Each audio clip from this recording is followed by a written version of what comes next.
কোনো সংখ্যা 25 দ্বারা বিভাজ্য কিনা খুব তাড়াতাড়ি কিভাবে বুঝব?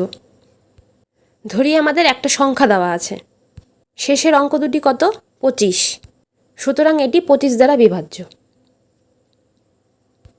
আমরা আরেকটা সংখ্যা দেখব, সংখ্যাটির শেষের অঙ্ক দুটি কত? 50, সুতরাং এই সংখ্যাটিও কিন্তু আমাদের 25 দ্বারা বিভাজ্য।